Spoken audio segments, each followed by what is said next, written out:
आपने कभी सोचा था कि मैं 95% नंबर लूँगी?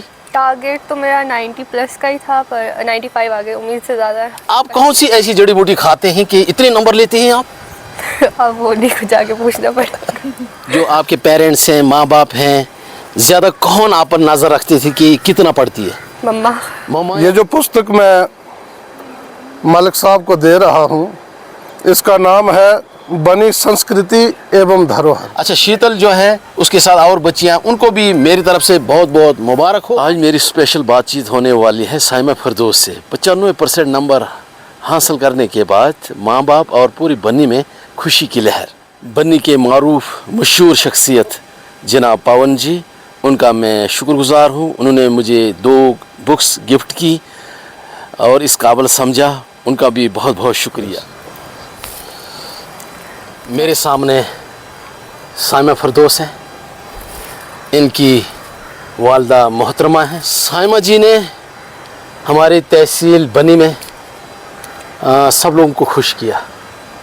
मुबारक है ऐसे बच्चों को, ये आइडल है तहसील बनी के लिए। साइमा जी बहुत बहुत मुबारक है आपको। आपको भी बहुत बहुत मुबारक। आप मुझे ये बताइए कि आपने कभी सोचा था कि मैं 95% नंबर लूँगी?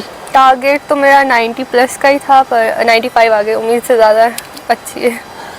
साइमा जी, आपके ख़ानदान में वैसे आपका दादाजी, आपके परदादा जी, आपके दादा के भाई, उनके बच्चे बड़ी बड़ी पोस्टों पर हैं, कुछ रिटायर हो गए हैं। आखिरकार आप कौन सी ऐसी जड़ी बूटी खाते हैं कि इतने नंबर लेते हैं आप? अब वो नहीं को जाके पूछना पड़ेगा। कॉमर्स में नंबर लेना साइमा जी बहुत मुश्किल होता है।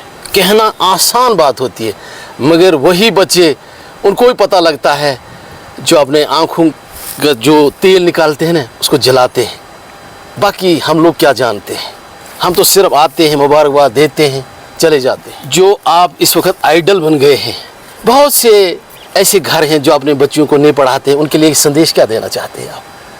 अगर आप लड़कियों को पढ़ाओगे तो आप ही का बेनिफिट होगा, क्योंकि लड़कों से ज़्यादा आजकल लड़कियां पढ़ रही हैं। और मैं ऐसे नहीं बोल रही कि लड़के नहीं पढ़ते, लड़के भी पढ़ते, पर अगर आप ज़्यादा वुमेन एम्पावरमेंट पे ज़्यादा ध्यान दोगे तो लड़कियां ज़्यादा, लड़कियों को ज़्यादा पढ़ाना चाहिए। साइमा जी, आप मुझे ये बताइए, ये माँ बाप की दुआ है या जो उस्ताद जो आपको स्कूल में पढ़ाते थे, या गॉड गिफ्ट ये आपको नॉलेज मिला है? गॉड गिफ्ट वाला कोई बात नहीं है, पर बस मेरे मम्मा पापा की दुआएं और टीचर्स की मेहनत है हम पे। तो कितना टाइम आप पढ़ते रहते थे? रात को आपके माँ बाप सो जाते थे तो आप पढ़ते थे? किस हिसाब से पढ़ते थे आप, मतलब क्या सोच कर पढ़ते थे आप? बस अच्छे नंबर आ जाए यही सोच के पढ़ती, और कोई फिक्स टाइम नहीं था मेरा। जब मेरे को फ्री टाइम मिल जाता मैं पढ़ लेती थी, फिर रेस्ट करती थी, जब मन करे तब पढ़ लेती थी। मीन्स कंप्लीट सारा कुछ कर लेती थी मीन्स साथ साथ में। साइमा जी, जब माँ बाप, पेरेंट्स जो बच्चों का अपने स्कूल में दाखिला देते हैं तो उनकी यही ख्वाहिश रहती है कि हमारे बच्चे पढ़े, आगे बढ़े। जब बच्चे थोड़ा मैच्योर हो जाते हैं, उससे पहले माँ बाप कहते हैं कि पढ़ो पढ़ो सुबह शाम। जब आप मैच्योर हो जाते हैं बच्चे, तो उसके बाद फिर क्या बच्चे जिम्मेदारी लेते हैं कि हमें क्या करना चाहिए? फिर तो मैच्योरिटी के हिसाब से अपनी भी अकल आ जाती है। फिर खुद पता लग जाता है कि हमारे पेरेंट्स भी स्ट्रगल कर रहे हैं, हमें भी उनकी थोड़ी हेल्प करनी चाहिए, उनको थोड़ा खुश करना चाहिए, उस हिसाब से। कभी आपको कोई मुश्किलात भी आई, खासकर 12वीं क्लास में, क्योंकि कॉमर्स बड़ा टफ सब्जेक्ट है, तो पूरी जम्मू कश्मीर में दूसरे नंबर पर आना ये भी बड़ा आसान बात नहीं है। साइमा जी, इसके बारे में बताएंगे थोड़ा? हमारे टीचर्स बहुत अच्छे हैं, स्पेशली हमारी जो कॉमर्स की मैम थी, वो अपना सिलेबस सारा कंप्लीट करके मीन्स सारा कंप्लीट करके गई थी, सब कुछ हमें पढ़ा के, बस फिर उस हिसाब से हो गया हमारा।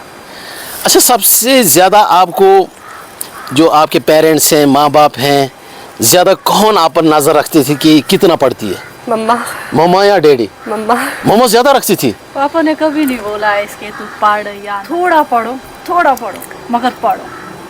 अगर लेसन मतलब पूरे लेसन में एक क्वेश्चन भी आप अच्छी तरह से स्टडी करोगे ना, तब भी आप पूरा लेसन कंप्लीट कर लोगे। क्योंकि उस एक लेसन से पूरे एक क्वेश्चन में भी निचोड़ हो सकता है। लेकिन ये इसका हमें ये सुख रहा कि ये प्रॉपर अच्छी तरह से अपना, जब तक इसका जैसे 5 सब्जेक्ट है, 5 सब्जेक्ट जब तक ये पढ़ती नहीं थी तब तक इसको सुकून नहीं मिलता था। हाँ, इसने आराम से किया, जैसे आराम से पढ़ाई की, आराम से। इसका ये नहीं है कि जल्दबाजी में नहीं जी अब पेपर आए तो अब मैं पढ़ूंगी, नहीं।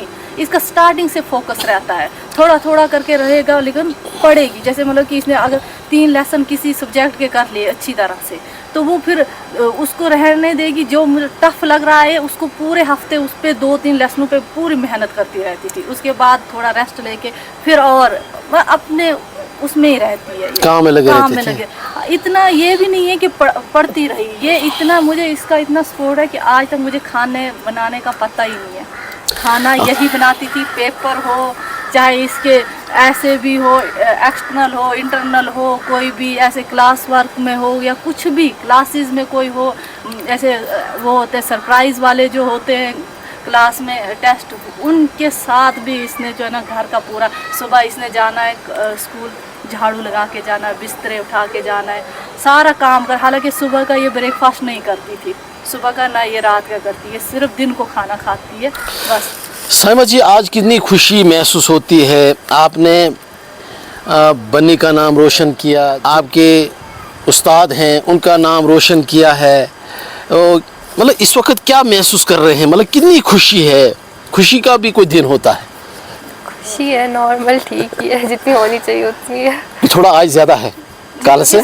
इसको तो नॉर्मल है, लेकिन हम अपना बताते हैं, हमें इतनी ज़्यादा खुशी है आज तक, क्योंकि हमने बहुत ज़्यादा स्ट्रगल किया, बहुत ज़्यादा। मैंने कम किया और इसके पापा ने ज़्यादा किया, क्योंकि वो घर पे भी फोकस था, बाहर का भी था। हमने तो घर में सिर्फ बनाने, खाने और बैठना ही था, लेकिन उनने मतलब कि हर हालात के साथ वो जूझे। साइमा जी, पढ़ाई के साथ साथ आप क्या शौक रखती हैं? पढ़ाई के साथ साथ कुकिंग का शौक है। कुकिंग आप करते हैं? बहुत ज़्यादा, देखो, मतलब यहाँ पे इसके रेस्टोरेंट से आगे है इसका खाना। क्या क्या बना सकती हैं, मतलब आप जो घर में खाने बनते हैं? जो आप खाना चाहो। अच्छा, ऑलराउंडर, पढ़ाई भी ऑलराउंडर तो खाने भी ऑलराउंडर। तो इस वक्त आपकी पेंटिंग में इसका, अच्छा पेंटिंग भी करते हैं? नॉर्मल, माशाल्लाह, क्या बात है हमारे लिए जी। तो बहुत ज़्यादा, क्योंकि इसके लिए नॉर्मल है, लेकिन जब हम देखते हैं ना तो हम, एक बार इसने वो पेंटिंग बनाई थी, उस पर गाड़ी बनाई थी। पहले इसने क्या किया, गाड़ी बनाई हुई, लेकिन उसका पूरा साइड से निकाला हुआ सिर्फ चिपका दिया। मैंने सोचा ये खिलौना, मैं ऐसे हाथ के साथ ऐसे कर रही थी, पूरा ऐसे महसूस होता था खिलौना है। साइमा जी, आपकी मम्मा जो है ना द बिजी व्लॉग चलाते हैं, तो इनको ऐसे भी लोग जानते हैं, मेहनत है वो तो इनको ऐसे भी लोग जानते हैं ना, क्योंकि ये इन पहाड़ों को, यहाँ का कल्चर को लोगों तक पहुँचाते हैं। साथ में आप भी एक आइडल बन गए हैं। बच्चियों ने जो काबिलियत दिखाई पूरे जम्मू कश्मीर हैं, तो मेरी तरफ से साइमा जी बहुत सलूट करता हूँ, सलाम करता हूँ ऐसे बच्चों को। आपको तो मैं मुबारकबाद देता हूँ, आपके साथ साथ और बच्चे हैं उनको भी मैं मुबारकबाद देता हूँ, सबको मुबारकबाद देता हूँ हमारी तरफ से भी। तो कभी कल से आज तक चोरी चोरी छुप के देखा आपने पेरेंट्स को कि कितने खुश हैं? जी, देखा ना, बिल्कुल खुश हैं, बहुत ज़्यादा खुश है, ज़्यादा खुश हैं। तो आगे का क्या प्लान क्या है, आगे आप क्या करना चाहती हैं? अब आगे अब इसके बाद सीए का एग्ज़ाम दूंगी, अगर क्लियर हो गया तो ठीक है, और उसके बाद सीयूईटी का भी देना, अच्छे से कॉलेज में मिल जाएगा तो। अच्छा, पढ़ाई जब मतलब ख़त्म हो गई, पढ़ लिया जहाँ तक आपने पढ़ना है, उसके बाद क्या ख्वाहिश, बच्चों के एक अरमान होते हैं कि मैंने उस पोस्ट पर जाना, उस पोस्ट पर जाना, तो आपके क्या अरमान है? अभी तो धीरे धीरे हो जाएगा सब, जो बनना होगा बन जाएंगे अपनी मेहनत से, यही है, अभी कुछ डिसाइड नहीं किया। साइमा जी, 95% नंबर बहुत होते हैं, कहना आसान होता है। कभी सोचा आपने कि मैं एक गांव से ताल्लुक़ रखती हूं और इतने नंबर, और शहरों के बच्चे जो होते सब कुछ अवेलेबल होता, तो उनके साथ बराबर मुकाबला करूं, कभी सोचा था आपने? नहीं, ऐसा तो कोई ट्यूशन भी नहीं पढ़ी है ना, 11th में पढ़ी है ना 12th में, ट्यूशन कोई भी नहीं थी। इसका अपना ही रोल रहा है, सारा पढ़ाई पे फोकस। तो कल से आज तक अगर आपके पेरेंट्स जब बुलाते हैं तो मुस्कुराहट तो पहले होगी ना, उनके माथे होंठों पे उस हिसाब से बुलाते हैं। इसका मतलब जब किसी काम को, किसी चीज़ को अचीव करते हैं तो माँ बाप खुशी होते हैं ना जी, बहुत खुश होते हैं। जो बच्चे सुबह जाते हैं स्कूल, शाम को वापस जाते हैं, वो पढ़ते हैं नहीं, पता नहीं क्या करते हैं, तो उनके लिए पैगाम क्या देना चाहते हैं, खासकर तहसील बनी जम्मू कश्मीर और भारत के लिए, पूरी दुनिया के लिए? ज़्यादा तो कुछ नहीं, पर जो आपको स्कूल में साथ साथ में पढ़ाते हैं वो पढ़ो, ज़्यादा बर्डन नहीं लो, अपनी फ्रेंड्स के साथ भी घूमो, जो आपसे होता है, जो आपको पसंद है वो भी करो, पर स्टडी पे भी फोकस करो। कभी सोचा था कि हमारे सामने यहाँ पर इंटरव्यू लेने के लिए आएंगे, बातचीत करने के लिए आएंगे, कभी सोचा था आपने? नहीं। तो आज कैसा लग रहा है? आज हम आपके सामने हैं। अच्छा लगा। आपकी मम्मा एक यूट्यूबर है, मशहूर है, मैं एक छोटा सा यूट्यूबर आपके सामने हूँ। आप छोटे से नहीं, आपको तो छोटे से तो हम मुबारकबाद हैं। वो कल से तैयारी कर रही थी, लेकिन ये बोल रही थी कि ऐसे तैयारी नहीं करो। मैंने कहा मुझे अपने बच्चे पे पूरा यकीन है, तेरी मेहनत पे, जो तू पढ़ती थी इतना भी नहीं है कि हमें दिखता नहीं है तेरा कि तू कितनी मेहनत कर रही है, बहुत ज़्यादा मेहनत। और मैथ आपको पता है कि कितना टफ है, और वो भी बिजनेस मैथ रखना बहुत ज़्यादा मुश्किल काम है। तो साहिबा जी, आपने ये क्यों सब्जेक्ट चुना? ये तो मैथ जो होता ना, ये बड़ा टफ होता, आपने इसको अपने गले कैसे लगाया? मुझे सीए वगैरह करना है, एमबीए वगैरह, तो उसमें मैथ से ज़्यादा वो होता है, इम्पोर्टेंट होता है, तो उस वजह से जो है ना, इस दौर में नशा करते हैं कुछ बच्चे होते हैं, उनके लिए पैगाम कोई? मैं क्या बोल सकती हूँ, उनको नहीं करना चाहिए ये सब। घर वालों के भी बहुत आपके लिए बहुत सारे अरमान होते हैं, उस वजह से बहुत वो हो जाता है, डिस्ट्रैक्शन हो जाती है। ड्रग्स एक तरह की डिस्ट्रैक्शन ही है बच्चों के लिए, अगर वो उस चीज़ में चले जाएं तो फिर वो दूसरी चीज़ पे ध्यान नहीं दे पाते, वो एडिक्ट हो जाते हैं उस चीज़ के। अच्छा, आपकी जो छोटी बहना है, छोटा भाई है, वो कितने खुश हैं? सब बहुत खुश है। मगर खुशी के साथ ऐसा ना सोचते होंगे कि हमें भी पढ़ना पड़ेगा, इतने नंबर लिए जिसने, अब हमें भी रात उठकर जागना पड़ेगा पढ़ाई करने, ये तो उनके लिए चैलेंज हो गया। अब मैं तो चाहती हूँ ये मेरे से ज़्यादा ही ले, है ना? तो अब तो पढ़ने पड़ेगा ना इनको। फोकस अच्छा है, पढ़ाई पे अच्छा है, चल रहे हैं आराम से। मैंने इनको बोला है कि आराम से पढ़ो, जितने भी आते हैं हमारे लिए बहुत मायने रखते हैं, लेकिन पढ़ना है। ये बहुत बड़ी खुशी दी है, जैसे दिवाली होती है, ईद होती है। हमारे बनी से 2 लड़कियां हैं, एक का नाम, उनका नाम क्या है जो दूसरी लड़कियां हैं? शीतल। एक शीतल है, हाँ, दूसरा बहुत दूसरी में अच्छा, शीतल जो है उसके साथ और बच्चियां, उनको भी मेरी तरफ से बहुत बहुत मुबारक हो और आगे बढ़े वो। तो साइमा जी, आपका पूरा परिवार खुश रहें, आबाद रहें, मुस्कुराते रहें। कितनी वैरायटीज बनने वाली है? अभी तो कुछ भी नहीं डिसाइड किया। बहुत बहुत शुक्रिया। हिस्टोरिकल पुल हमारा बनी का, यहाँ पर रूबरू हूँ। जनाब पवन जी जो तारीफ के मोहताज नहीं है, मुझे इस काबिल इन्होंने समझा, आज मुझे ये अवार्ड दे रहे हैं। इनके हमरा रिस्पेक्टेड पर्सन यहाँ पर बैठे हुए हैं। तो पवन जी, आपने जो एक बहुत बड़ी कीमती बुक मुझे ये सौंपी तौर पर दी, तो मेरी जिम्मेदारी है इसे पढ़ें और ख़ासकर इस बनी की खूबसूरत वैली को 4 चांद लगाने की कोशिश करूँगा। तो मुनासिब समझता हूँ 2 अल्फाज अगर हमारे बड़े भाई पवन जी अगर बोलेंगे तो अच्छा रहेगा। ये जो पुस्तक मैं मलिक साहब को दे रहा हूँ, इसका नाम है बनी संस्कृति एवं धरोहर। जो हमारी यहाँ की संस्कृति, जो हमारे पूर्वजों बुज़ुर्गों के द्वारा हमें मिली है, विरासत में मिली है, हमारे लेखक शिव दोबलिया जी ने इसको कलमबद्ध किया हुआ है। और कोई भी बनी इलाका की, जो बनी कॉन्स्टिट्यूंसी है हमारी, बहुत खूबसूरत, जम्मू कश्मीर की ये बहुत ही सुंदर तहसील है और हिमाचल के साथ बिल्कुल मिलती है।